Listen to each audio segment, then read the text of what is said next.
Bharati's Vedanta Elements Retirement Community near Valasarvagam, Chennai. For booking, call 78268 78268.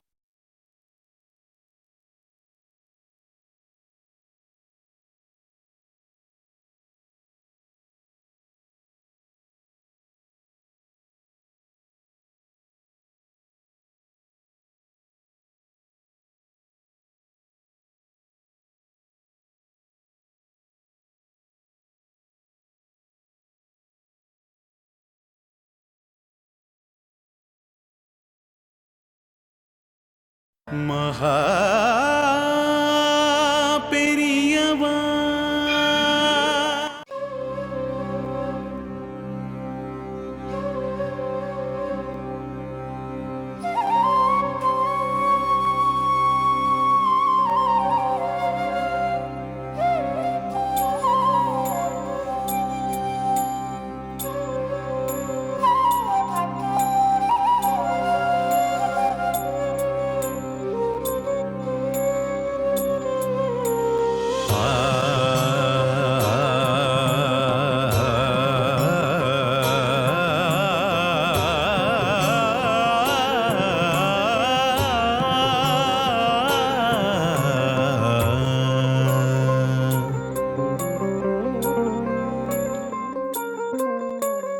जय जय शंकर शंकर हर हर शंकर शंकर जय जय शंकर शंकर हर हर शंकर शंकर शंकरं जय शंकरं चंद्रशेखरं सुधाकरं शंकरं जय शंकरं चंद्रशेखरं सुधाकरं काञ्चीपुरनिवासं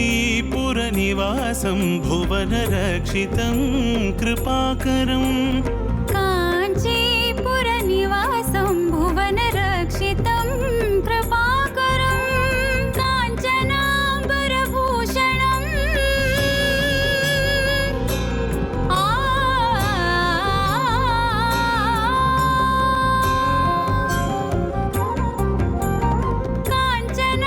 काञ्चनाम्बरभूषणं भक्तपालनं दयापरं काञ्चनाम्बरभूषणं भक्तपालनं दयापरं वन्दनं कोटिवन्दनं कामकोटिज्ञानभास्करम् वन्दनं कोटिवन्दनं कामकोटिज्ञानभास्करम्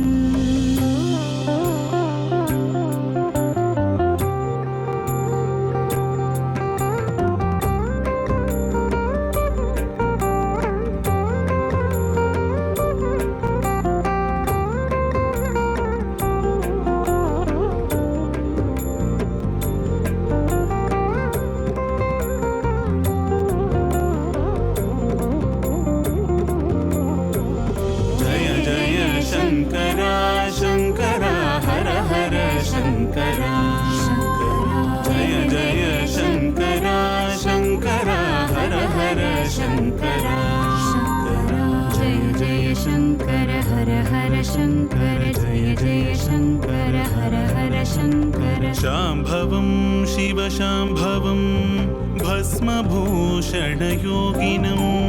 शाम्भवं शिव शाम्भवं भस्मभूषणयोगिनं ज्ञानीजनसेवितं वेदवेदान्तपरिपालनम् ज्ञानीजनसेवितं वेदवेदान्तपरिपालनं सूर्यकोटिप्रकाशम्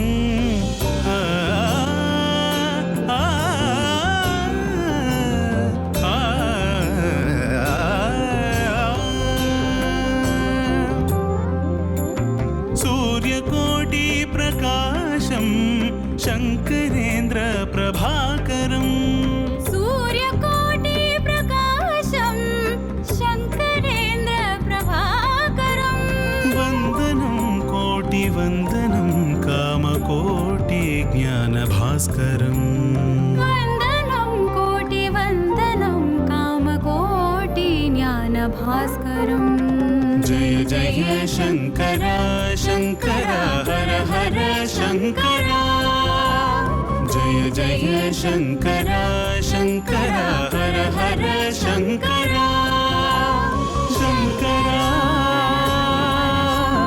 शङ्कर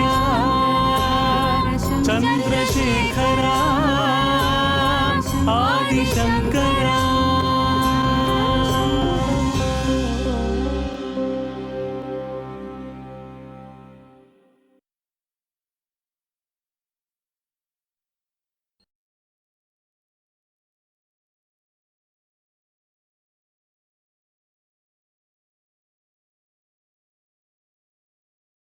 இந்த லோகத்திலேயே நம்ம பாரத புண்ணிய பூமியை தான் ஈஸ்வரன் கர்ம பூமியாக வச்சிருக்கான். அதனால நாம் நம்ம கர்மாக்களை சரிவர செய்யணும். அதில் முக்கியமானது காக்கைக்கு அன்னம் வைக்கிறது. What is Ekadashi and what is உபவாசம்? பகவானின் திருவடியில் பட்ட ஒரு துளி தீர்த்தம் கங்கைக்கு சமமாக புனிதம் வாய்ந்தது. பெருமாளின் திருவடிகளை தரிசிப்பதே வைகுண்ட தரிசனத்தை விட பவித்திரமானது. இத்தனை நற்செயல்களுக்கும் ஈடானது இந்த ஏகாதசி விரதம் அப்படின்னு பகவான் ஸ்ரீகிருஷ்ணரே சொல்லியிருக்கார்.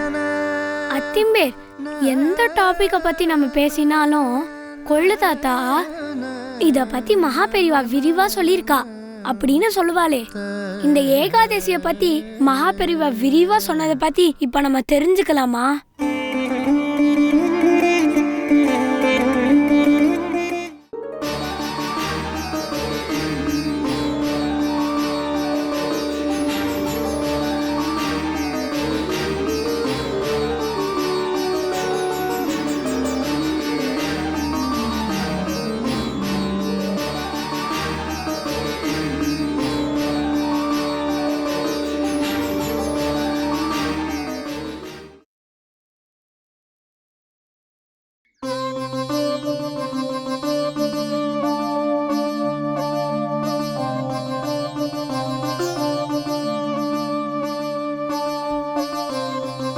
என்ன மகாதேவா, முகம்லாம் வாடி இருக்கு? அப்படியெல்லாம் ஒன்றும் இல்லை பெரியவா. வாய் தான் அப்படி சொல்றது, முகம் காட்டி கொடுத்துடுறது. என்ன ஏகாதசி உபவாசமா? உபவாசம் இருக்கிறது என்னமோ உண்மைதான் பெரியவா. ம். ஆனால் அதனால் உடம்பு மனசும் சோந்தா மாதிரி நேக்கு தோணலை. எல்லாமே எண்ணம்தான். இந்த உபவாசத்தாலேயோ விரதத்தாலேயோ சோர்வடையாது, சோர்வடையவும் கூடாது. இந்த ஏகாதசி விரதத்தை பற்றி ஒரு ஸ்லோகம் இருக்கு, உனக்கு தெரியுமோ? உங்களுக்கெல்லாம் தெரிஞ்சிருக்கலாம், இருந்தாலும் பொதுவாக சொல்கிறேன். ஏகாதசியாம் து கர்த்தவியம் சர்வேஷாம் போஜனத்வயம். இந்த முதல் பாதி ஏகாதசியாம் து கர்த்தவியம் அப்படின்னா சகல ஜனங்களும் அனுஷ்டிக்க வேண்டியது அப்படின்னு ஆறுது. அடுத்து வர்றது போஜன துவயம். துவயம் அப்படின்னா ரெண்டு. போஜனம்னா சாப்பாடுன்னு எல்லாருக்குமே தெரியும். போஜன துவயம் அப்படின்னு சொல்றச்ச 2 தடவை சாப்பாடுன்னு அர்த்தமாகிறது இல்லையா? ஆனா அது அப்படி இல்லை. 2 போஜனம்னு அதை அர்த்தம் பண்ணிக்க கூடாது. இந்த போஜனங்கிறத 2 அதாவது போ ஜன அப்படின்னு பிரிச்சா சரியான அர்த்தம் கிடைக்கும். அதாவது போங்கிற வார்த்தை ஓன்னு அழைக்கிற கூப்பிடுற ஒற்றை சொல். அப்படின்னா ஓ ஜனங்களே அப்படின்னு ஜனக்கூட்டத்தை பார்த்து அட்ரஸ் பண்றதா அர்த்தம். இப்போ இந்த ஸ்லோகம் ஓ ஜனங்களே ஏகாதசி அன்னைக்கு 2 காரியங்களை செய்யணும்னு வலியுறுத்துறது. சரி, இப்படி சகல ஜனங்களும் செய்ய வேண்டிய அந்த 2 காரியங்களும் என்ன? அத ஸ்லோகத்தோட பின்பாதி சொல்றது. கத்தோபவாச பிரதமக சத்கதாம் சிரவணம் ததக. அதாவது 2 கடமைகள். முதல் கடமை உபவாசம், 2வதா பகவத் கதைகளை கேட்கறது. ஏகாதசியாம் து கர்த்தவியம் சர்வேஷாம் போஜனத்வயம் கத்தோபவாச பிரதமக சத்கதாம் சிரவணம் ததக. ஏகாதசி அன்னைக்கு சர்வ ஜனங்களும் சுத்த உபவாசம் இருக்கணும், ஈஸ்வரன் மகிமையை கேட்கணும். உபவாசம் எதுக்காக? உபவாசம்னா முழு பட்டினின்னு உங்க எல்லாருக்கும் தெரிஞ்சிருக்கும். உபவாசம்னா கூட வசிக்கிறது. பகவான் கூட அவன் பக்கத்திலேயே ஒட்டி கொண்டு வசிப்பதுன்னு உணரணும் நாம. உபவாசத்தன்னைக்கு வயிற்றுல எதுவும் தள்ளி விடாம இருந்தா தான் மனசு லயப்படும். பசி எடுத்தாலும் பட்னி கிடந்து பழகு. வம்பு வீணும் பேசுறதுல ஏதோ சுகம் இருந்தாலும் மௌனம் அனுஷ்டி. கண்ணு இழுத்துட்டு போனாலும் தூங்கறது இல்ல அப்படின்னு ராத்திரி பூரா முழிச்சுட்டு இருந்து ஈஸ்வரன் சம்பந்தமா ஏதாவது பண்ணின்று. இப்படி எல்லாம் பழக பழக தேகாத்ம புத்தி நம்மளை விட்டு போயிடும்.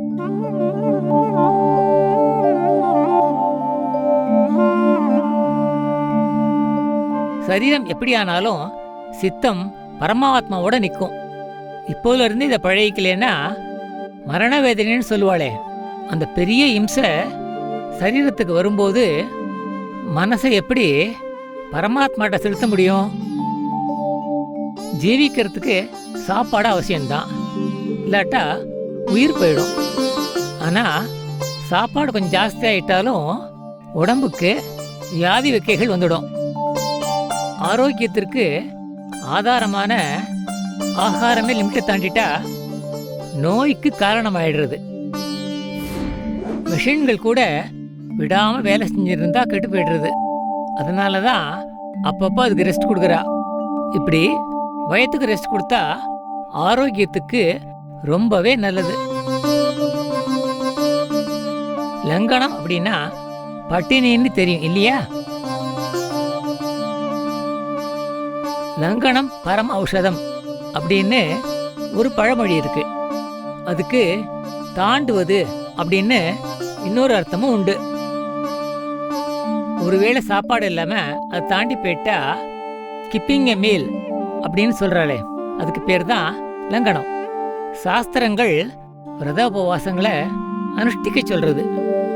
வைத்தியமும் லங்கனத்தையே வலியுறுத்துறது.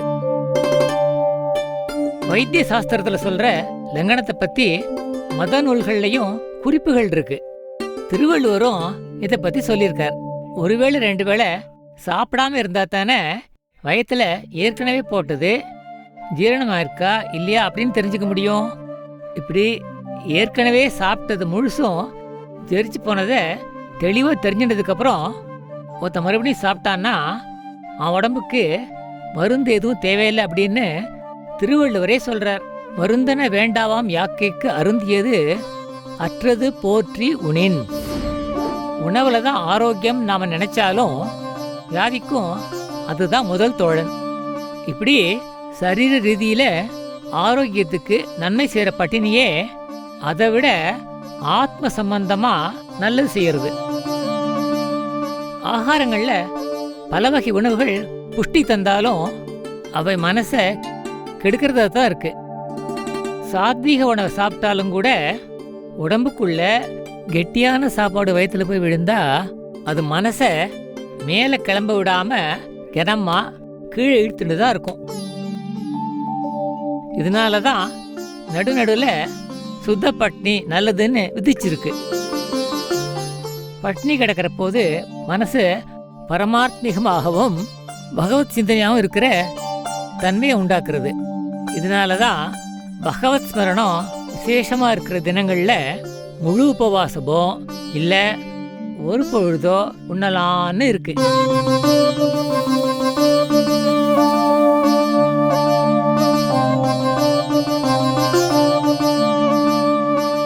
இந்த ஏகாதசி பத்தியும் உபவாசத்தை பத்தியும் இன்னும் சொல்ல வேண்டியது நிறைய இருக்கு.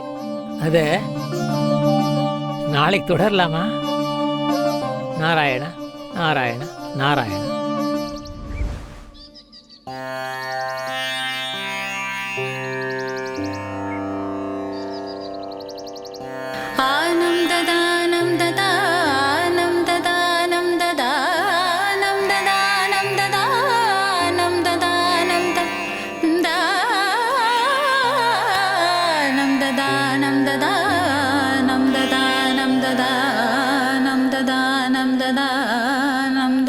Nam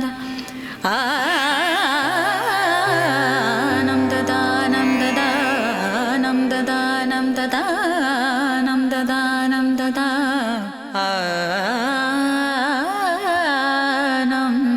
தா. ஸ்ரீமதி, ஆ இந்த படத்தை எங்க மாட்டுறது? இந்த படத்தையா பூஜாரையிலே மாட்டிடலாமே. ம். ஏன்னா சத்த இருங்கோ, நானே வந்து எல்லாத்தையும் மாட்டுறேன். ஒன்று ஒன்றா தானே செய்ய முடியும். கொஞ்சம் பொறுமையா இருங்கோ. இந்த ஜானகி எங்க போயிட்டா? ஜானகி, ஜானகி, ஜானகி. சொல்லுங்கக்கா. அந்த அகத்துல பெரியவா விஜயம் பண்ணின போது அவர் உட்கார்ந்து அந்த இடத்த குறிக்கிற மாதிரி பெரியவாளுக்குன்னு பிரத்யேகமா ஒரு இடம் வச்சிருந்தோம் இல்லையா?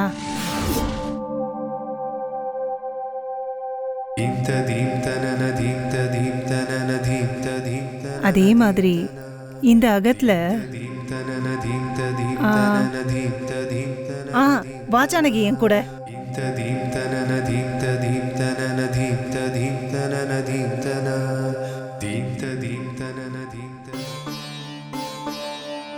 ஜானகி, இந்த இடத்த நன்னா சுத்தம் பண்ணிடு.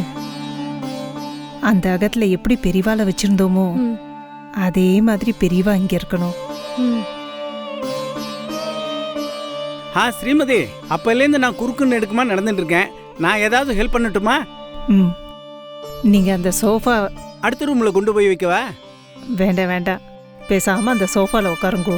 என்ன அதுவே பெரிய ஹெல்ப். என்ன ஸ்ரீமதி, எனக்கு ஏதாவது ஹெல்ப் பண்ணணும்னு தோணும் இல்லையா? நாயுடு சார், ஸ்ரீமதி கிண்டலுக்காகவும் கேலிக்காகவும் சொல்லலை. வயசான காலத்தில் உங்களுக்கு எதுக்கு சிரமம்னு தான். சின்ன சின்ன வேலைகள் பாருங்க, நாங்களே சமாளிச்சிருவோம். ஜானகி, அப்படியே அந்த வழக்கையும் ஏத்திடுமா. அம்மா ஸ்ரீமதி, ஆ பூரா பெரியவா படமா மாட்டிருக்க. ரொம்ப திவ்யமா இருக்கு. அதுக்காக பெருமாளை மறந்துடலாமோ? அடுத்தது அதை தான் நான் பண்ணணும்னு இருந்தேன். அதுக்குள்ள நீங்களே முந்தின்ட்டேல். சரி, ஒரு காரியம் பண்ணுங்கோ. ஒரு படத்தை அந்த அந்த சவத்துல மாட்டிடுங்கோ. ஓ,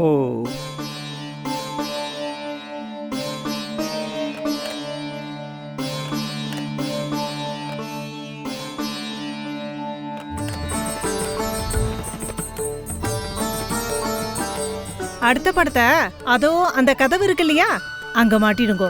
சரியா?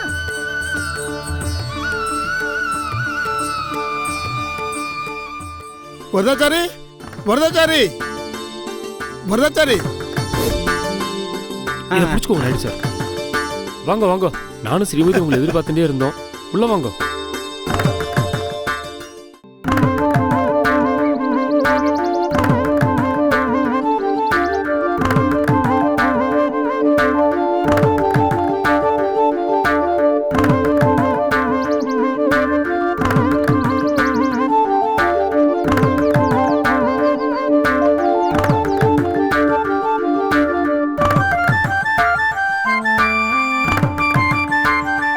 ஏப்பா, நீ புது வீட்டுக்கு போறேன்னு சொன்ன உடனே அந்த வீடு பேர் பிரம்மாண்டமா இருக்கு.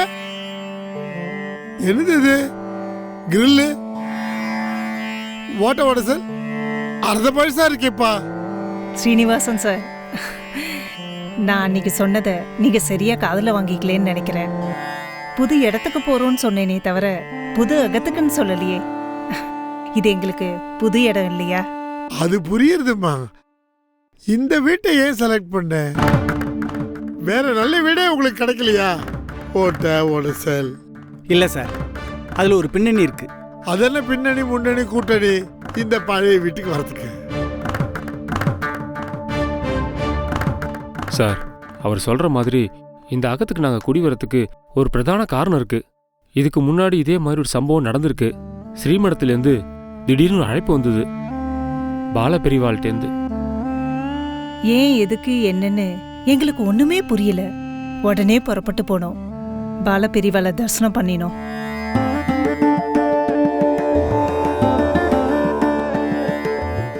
என்ன வரதாச்சாரி, ஸ்ரீமதி, தகவல் கிடைச்சதுமே கிளம்பி வந்துட்டேல் போல இருக்கே.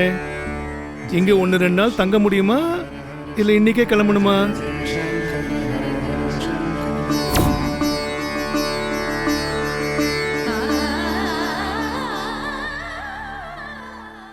யாருக்கு தன்னம்பிக்கை இருக்கோ அவளுக்கு இந்த நர்வஸ்னஸ், பதட்டம் இதெல்லாம் இருக்காது. எடுத்துட்ட காரியத்தை பத்தின முழு நாலேஜ் இருந்தா பயம் தன்னால போயிடும். துவாரகாநாத்துக்கு சென்னையில ஒரு அகம் இருக்கான், பூட்டியே வச்சிருக்காராம். ரகுட்ட சொல்லி நான் பேச சொல்லியிருக்கேன். அந்த இடம் உங்களுக்கு உகந்ததா இருக்கும்னு நினைக்கிறேன். உங்களுக்கு சௌரியப்பட்டதுன்னா நீங்க அந்த அகத்தையே எடுத்துக்கலாம்.